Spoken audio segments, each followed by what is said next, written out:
Good morning everyone. Today we will learn about cell and its organelles. Cell, the basic membrane bound unit that contains the fundamental molecules of life and of which all living things are composed. A single cell is often a complete organism in itself, such as a bacterium or yeast. Other cells acquire specialized functions as they mature. Now, one by one, we will discuss about its organelles. Firstly, we will discuss about nucleus. Nucleus, known as the cell's command center. The nucleus is a large organelle that stores the cell's DNA, that is deoxyribonucleic acid. The nucleus controls all of the cell's activities such as growth and metabolism using the DNA's genetic material. Within the nucleus is a small structure called the nucleolus, which houses the RNA, that is ribonucleic acid. RNA helps convey the DNA's order to the rest of the cell and serve as a template for protein synthesis. Now, we will learn about our second organelle, that is ribosomes. Ribosomes are the protein factories of the cell, composed of two subunits. They can be found floating freely in the cell's cytoplasm or embedded within the endoplasmic reticulum. Using the templates and instructions provided by two different types of RNA, ribosomes synthesize a variety of proteins that are essential to the survival.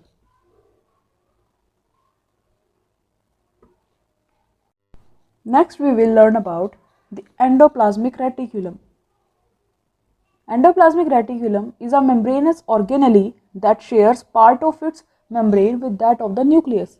Some portions of the endoplasmic reticulum, known as the rough endoplasmic reticulum, are studied with ribosomes and are involved with protein manufacture.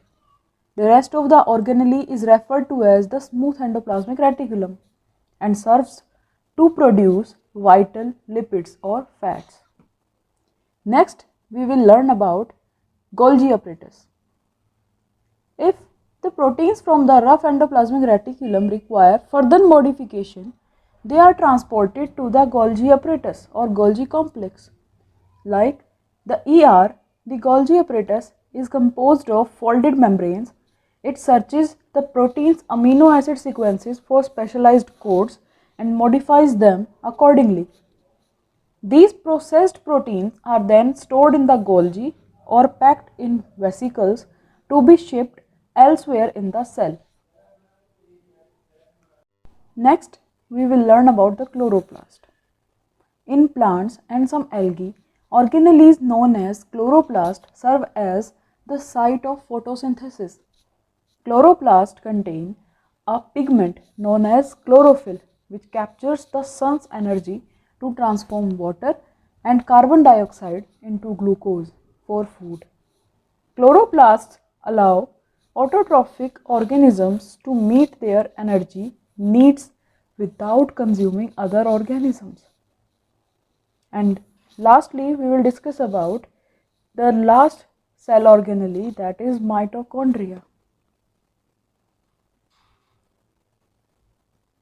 Mitochondria is the powerhouse of the cell.